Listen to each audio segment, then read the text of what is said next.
আমরা বাংলাদেশের মানুষের কাছে প্রতিশ্রুতি দিয়েছিলাম, বাংলাদেশের নারী সমাজের কাছে প্রতিশ্রুতি দিয়েছিলাম যে বিএনপি সরকার গঠন করতে সক্ষম হলে আমরা এই ফ্যামিলি কার্ডের কাজ শুরু করব।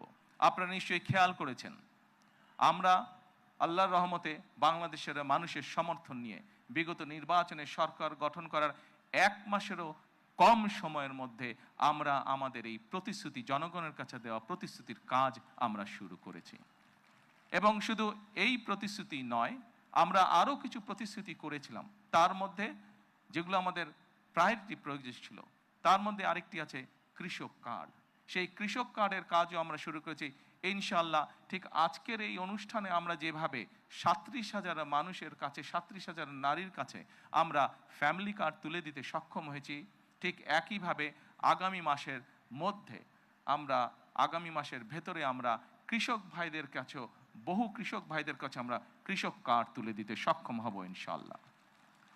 সম্মানিত উপস্থিতিবৃন্দ, আপনারা নিশ্চয়ই খেয়াল করেছেন, আমরা দেশের মানুষের কাছে আমরা প্রতিশ্রুতি দিয়েছিলাম, বিশেষ করে আমরা বাংলাদেশের কৃষক ভাইদের কাছে আমরা প্রতিশ্রুতি দিয়েছিলাম যে বিএনপি সরকার গঠন করতে সক্ষম হলে যাদের কৃষি ঋণ 10,000 টাকা পর্যন্ত আছে, কৃষি ঋণ সুদ সহ, সেই কৃষি ঋণ বিএনপি সরকার গঠনে সক্ষম হলে সেই কৃষি ঋণ আমরা মওকুফ করব।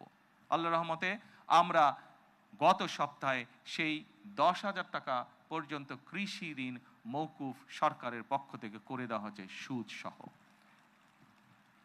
এইভাবে একে একে আমরা জনগণের কাছে দেওয়া প্রতিশ্রুতিগুলো, যেই প্রতিশ্রুতিগুলো পূরণের মাধ্যমে জনগণের ভাগ্যের পরিবর্তন হবে, যেই প্রতিশ্রুতিগুলি পূরণের মাধ্যমে, একটি সরকারের প্রতিশ্রুতি পূরণের মাধ্যমে দেশের ভাগ্যের পরিবর্তন হবে, জনগণের ভাগ্যের উন্নয়ন ঘটবে, সেই প্রতিশ্রুতিগুলো আমরা ধীরে ধীরে পর্যায়ক্রমিকভাবে যে কোনো মূল্যে পূরণের চেষ্টা করব।